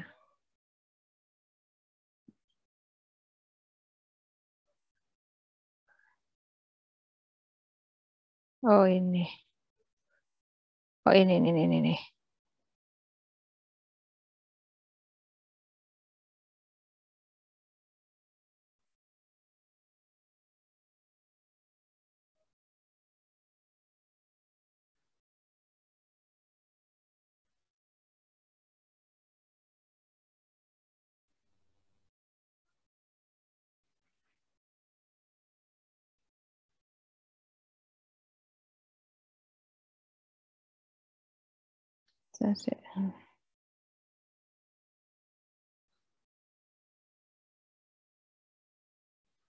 Sebentar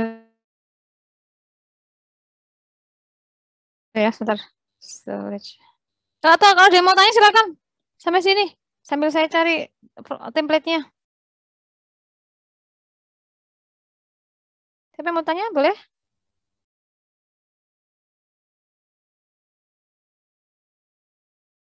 Pendamping.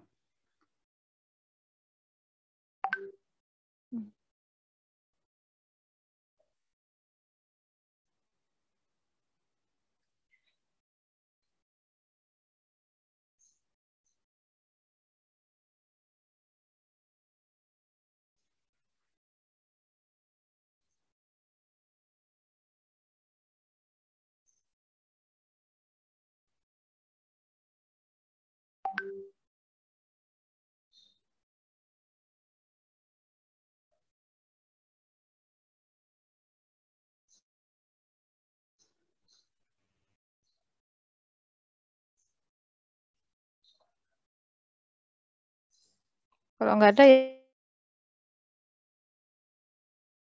ya ini aja.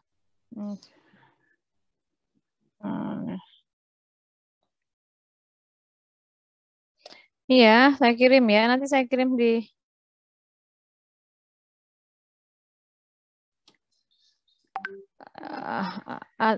ini ada yang tanya nih. Antara penyusunan SCPH dan perbaikan sistem produksi mana yang harus didahulukan? Dengan sendirinya, kalau Anda mau mengerjakan SCPH dulu, nanti perbaikan sistem produksinya pasti harus diperbaiki. Jadi gini ya, nyusun SJPH ini nih, nanti saya tunjukkan nanti ya, sebentar. Nyusun SJPH itu kan nyusun ini, sebentar ya. eh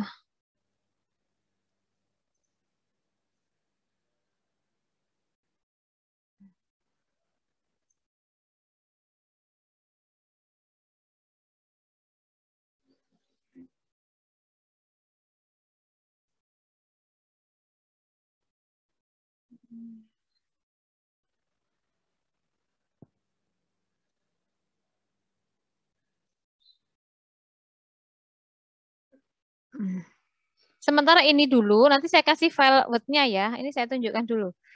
Ini yang namanya manual SJPH. Sebentar. Nanti saya carikan Word-nya. Ini masih bentuknya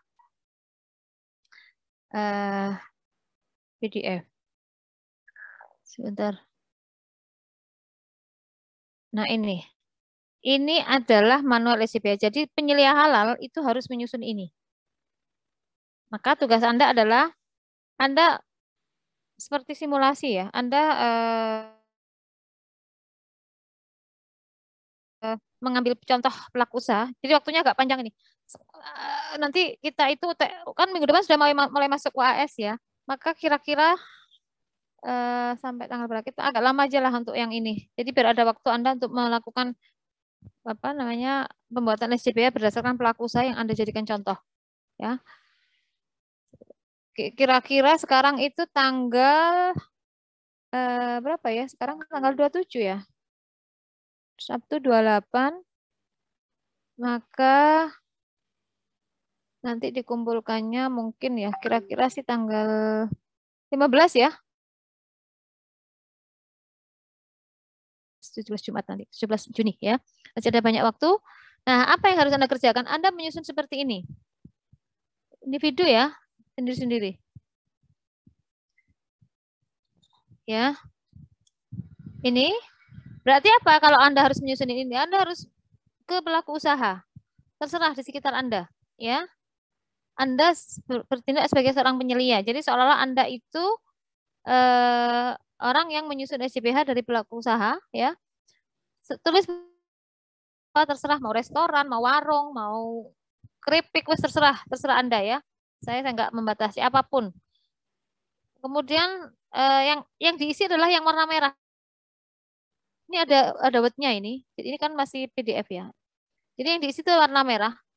Anda nggak cukup mengisi yang warna merah saja. Ditulis penilai halalnya. Penilai halalnya berarti Anda nanti. Di sini Anda ya. Nama pemilik usahanya yang Anda jadikan contoh simulasi.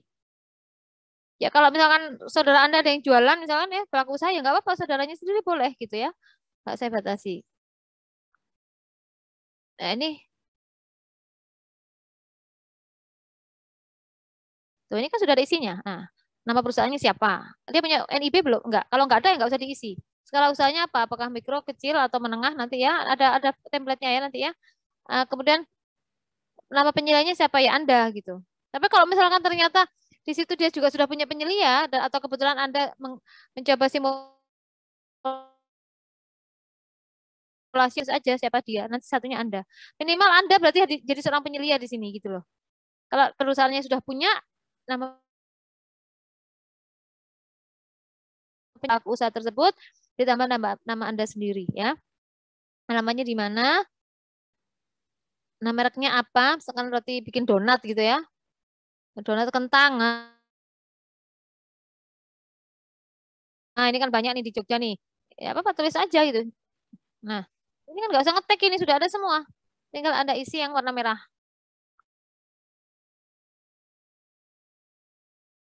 Ini namanya kebijakan halal. Nah, ini loh. Dalam SJPH itu kan ada 5 kriteria ya. Pertama adalah kebijakan halal. Ini harus diisi. Kami berkomitmen dalam bertanggung jawab. Ini harus diisi oleh pelaku usahanya. Nanti dia harus tanda tangan di sini. Gitu ya. Terus harus tanda tangan? Iya, minta tanda tangannya gitu ya. Nggak, bilang aja itu simulasi ya. Atau kalau misalkan dia keberatan ya sudah nggak usah tanda tangani nggak apa-apa. Karena kan begitu tanda tangan kan soalnya dia harus berkomitmen kan. Repotnya kalau dia belum berkomitmen untuk menetapkan kriteria halal kan. Ya udah ini dikosongin nggak apa-apa. Ini diisi yang merah merah aja diisi. Artinya misalkan ini sosialisasi kebijakan halal. Kalau memang belum ya sudah nggak usah. Apakah pernah lakukan rapat? untuk membahas soal halal, bisa dengan grup WhatsApp, itu sudah bagian dari sosialisasi kebijakan halal gitu. Sudah pernah buatan Bu gitu tanya gitu misalkan. Sudah pernah. Dengan apa? Dengan WA. Kalau auditor pasti nanya, coba buktikan mana WA-nya, nanti harus ditunjukkan. Tapi kalau Anda enggak lah. Anda cukup tanya aja ya. Kasihan nanti dia terintimidasi nanti pelaku usahanya.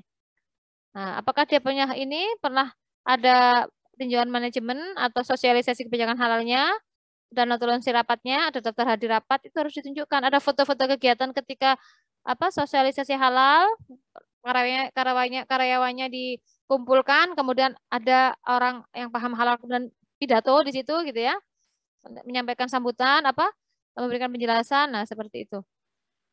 Ini sudah ada semua, Anda tinggal ngisi yang merah-merah. Ini namanya, nah ini harus diisi PPH. Ini yang namanya SCPH ya. Yang merah-merah aja Anda isi. Nah, terus mungkin bagian mana yang agak banyak ini ketika masuk ke bahan ya. Nah, lampiran. Nah, ini lampirannya ya. Lampirannya itu tergantung pelaku usaha yang Anda pilih ya. Kalau nggak ada ini ya nggak usah. Tapi tentu saja kan bagusnya kan memang pelaku usaha yang memang sudah beneran menerapkan kebijakan halal ini gitu. Nah, ini sudah dibuatkan lampirannya. Nah ini yang Anda harus isi ya. Oh, enggak ini enggak belum ini. Yang warna merah. Yang warna merah mana lagi?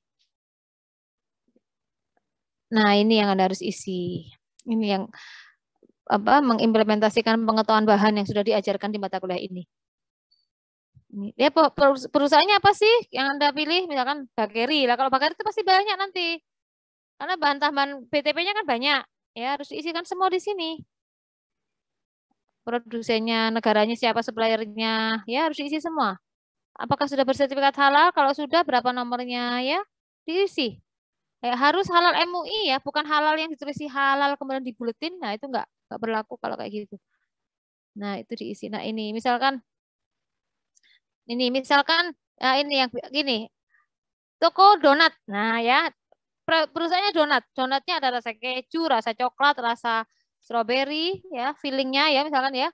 Kemudian ada rasa kacang misalkan. Nah, itu bahannya tulis semua di sini ya.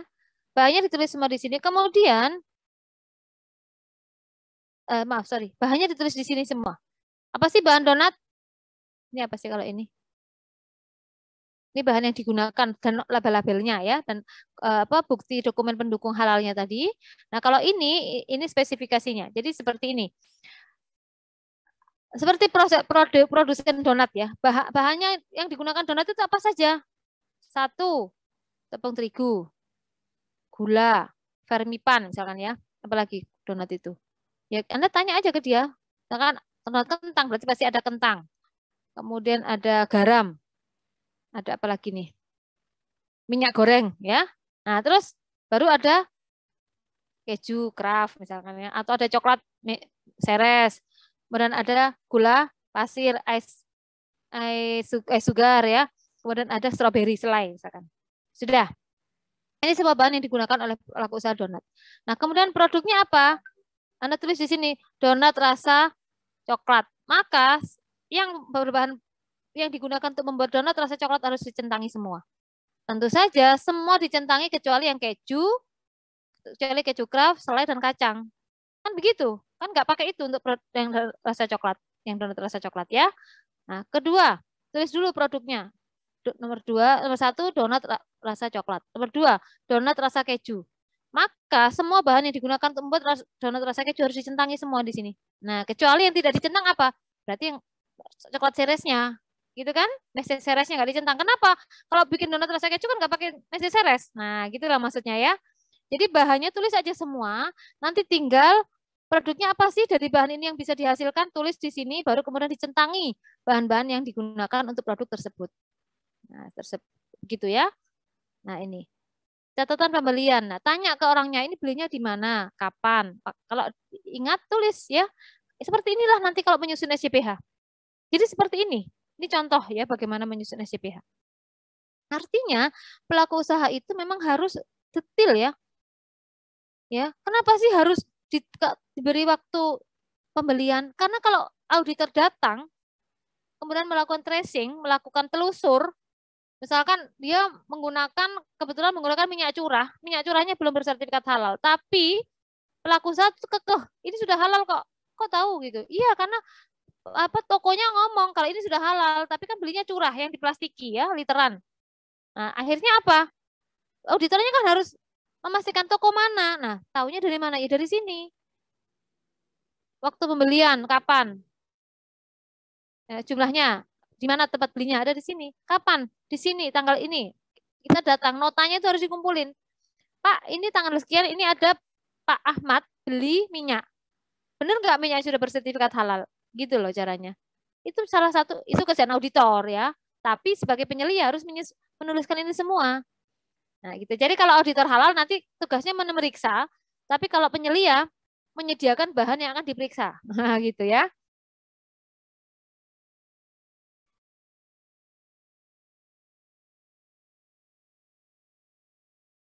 Nah, ini kalau ada diisi aja sesuai dengan bahan yang digunakan oleh PU ya, pelaku usaha. Nah, untuk yang ini, lampiran ini mungkin nggak usah aja lah. Kan Anda masih main-main ya. Artinya bukan masih main, masih simulasi kan. Nah, ini ya. Jadi nomor 9 enggak perlu. Pokoknya yang berkaitan dengan pelaku usaha, tanda tangan dia nggak usah lah. Kasihan nanti. Nah, tapi kalau produksi sebaiknya dibuat ya. Jadi Anda ketika pelaku usaha ya, Anda kan bisa, Bu, ini kan saya cuman ini Bu, gerobak angkringan, misalkan gerobak donat kentang itu kan banyak ya di pinggir-pinggir jalan. Atau roti bakar Bandung misalkan. Saatnya gimana? Ya sudah Anda buat gambar saja. Misalkan tempat ada nggak apa wadah untuk cuci. Kalau roti bakar Bandung ada ember untuk cuci piringnya nggak ada kan? Ya sudah nggak usah ya anunya aja Anda gambar denahnya aja, denah dari gerobaknya itu. Pisaunya naruhnya di mana ya kayak gitu-gitu. Nah, gitu ya. Itu untuk yang gerobak. Tapi kalau yang rumah makan misalkan itu kan lebih kompleks lagi ya. Masaknya di sini, kompornya di sini, nah gitu loh. Warung misalkan ya, warung sebelah rumah. Nah, nanti harus Anda gambarkan masaknya di sini, motong-motongnya di sini. Ya, itu kenapa sih? Untuk melihat lalu lintasnya itu dekat nggak dengan kamar mandi? Karena kalau kamar mandi kan potensinya najis gitu loh ya. Najis kan berarti haram gitu. Nah ini kalau ada pernah pokoknya diisi kalau ada pihak bisa diisi ya. Diagram alur proses produksi. Nah ini cara buatnya. Ya syukur-syukur pelaku usahanya mau mau ngasih tahu caranya ya. Kalau enggak, ya kita pakai kaidah umum aja. Artinya kalau buat donat itu apa sih cara buatnya gitu. Jadi Anda belajar ya, catatan hasil produksi, tanggal sekian, namanya apa. Ya kalau ini bisa diisi lah. Ya itu, sebisanya aja. Ini ya seperti inilah cara menyusun SCPH ya ini. Ini apa ini? Ini Anda tinggal nyentang ya yang ini. Ini ya tidak gitu. Oh sorry maaf. Ini nggak usah. Yang lembaran 16 nggak usah ya karena ini diisi oleh auditor. Kan nggak usah ya. Jadi nomor 16 nggak usah ya. Ini diisi oleh auditor. Anda kan bukan auditor di sini. Anda yang menyediakan formnya sebenarnya malah. Anda yang akan diperiksa nantinya. Nggak usah. Kalau misalkan pernah melakukan uji ulang manajemen, misalkan gini nanya-nanya, Bu pernah nggak sih Ibu iseng-iseng sama misalkan sama tim gitu ya, ngobrol bagaimana sebaiknya perusahaan ini awal tahun misalkan. Nah, itu sudah bisa disebut sebagai uji ulang manajemen. Apa sih Bu yang dibicarakan misalnya ya tentang produknya kualitasnya seperti apa, itu bisa seperti itu. Bisa dituliskan di sini. Secara informal membahasnya di sini, misalkan gitu ya. Di akhir tutup tahun acara gathering dengan karyawan. Nah, bisa tuliskan saja kita kan tidak tahu. Nah, sudah ya, saya kira itu ini selesai. Jadi seperti inilah yang namanya SCPH ya. Seperti inilah yang namanya SCPH. Nah, gitu. Ini nanti saya carikan form anunya ya, apa? Yang MS Word-nya. Jadi Anda nggak perlu ketik semuanya. Jadi prinsipnya apa? Sederhana, Anda tinggal ngisi yang merah merah. Nanti saya bagi apa PowerPoint-nya saya share di daring termasuk Bom SCP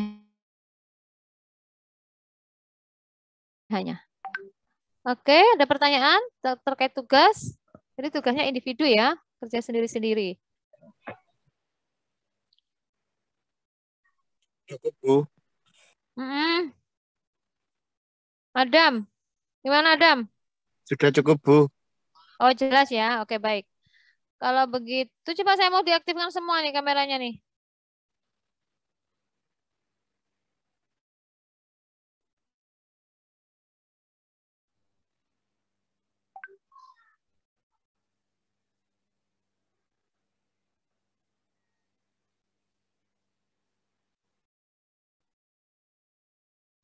Oh ini ada yang nanya ini.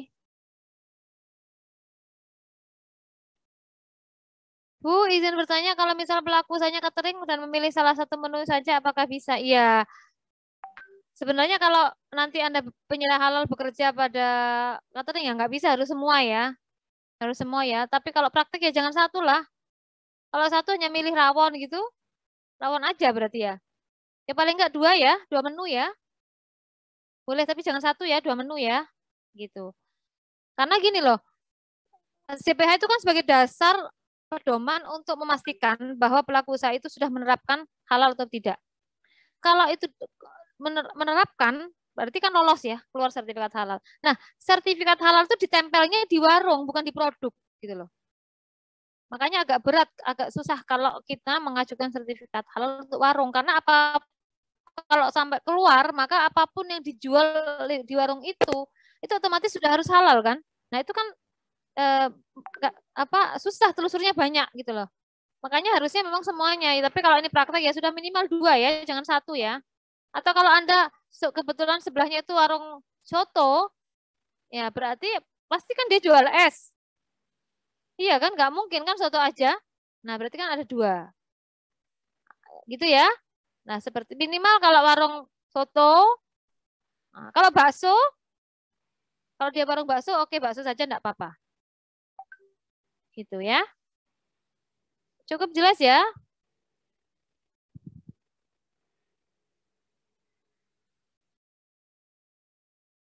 Oke, ini Arvena mana ini?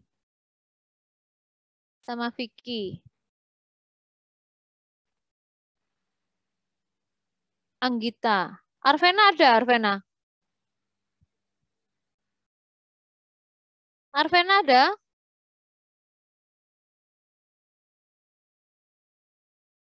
Arvena ini nggak ada, ini saya screen ya. Saya tangkap ya.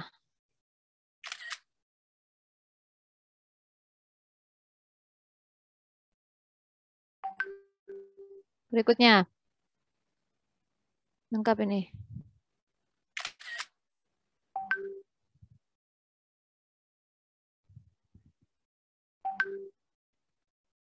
Sofa. Ya, sudah, Ibu. Nurul Intan. Sudah ya, ini sudah lengkap ya.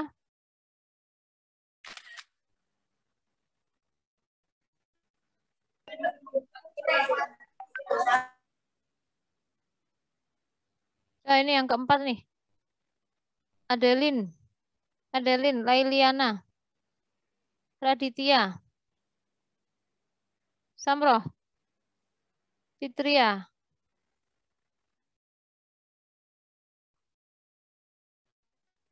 Ayo, mana ini? Adeline ada? Hadir, Bu. Sudah on cam. Maaf, Bu, nggak Kalau bisa. Kalau Lailiana? Kameranya lagi. Nggak bisa. Oh iya. Muhammad Zakaria?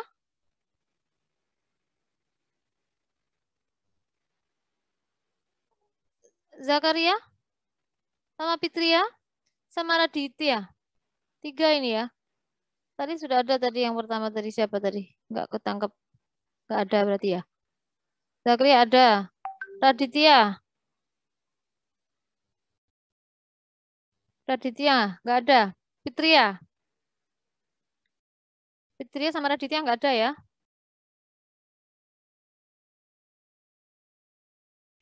Ya. Saya kira itu mahasiswa sekalian. Terima kasih atas perhatiannya. Berarti kita akhiri ya. Jadi untuk mata kuliah kimia analisis produk halal kimia produk ya, kimia bahan halal dan kimia produk halal secara official sudah resmi selesai pada hari ini. Saya minta mengerjakan tugas, nanti dikumpulkannya di apa namanya di daring ya. Nanti saya beri template-nya dalam Word, kemudian ketika mengumpulkannya dalam PDF ya. Ketika mengumpulkannya di PDF ya. Jangan di foto-foto ya, karena banyak itu 40 halaman. Tapi 40 halaman pun sebetulnya yang Anda isi kan nggak semuanya, karena kan sudah terisi, tinggal isi yang font merah aja gitu. Terima kasih atas perhatian semuanya. Saya akhiri kelasnya. Assalamualaikum warahmatullahi wabarakatuh. Waalaikumsalam. Waalaikumsalam warahmatullahi wabarakatuh.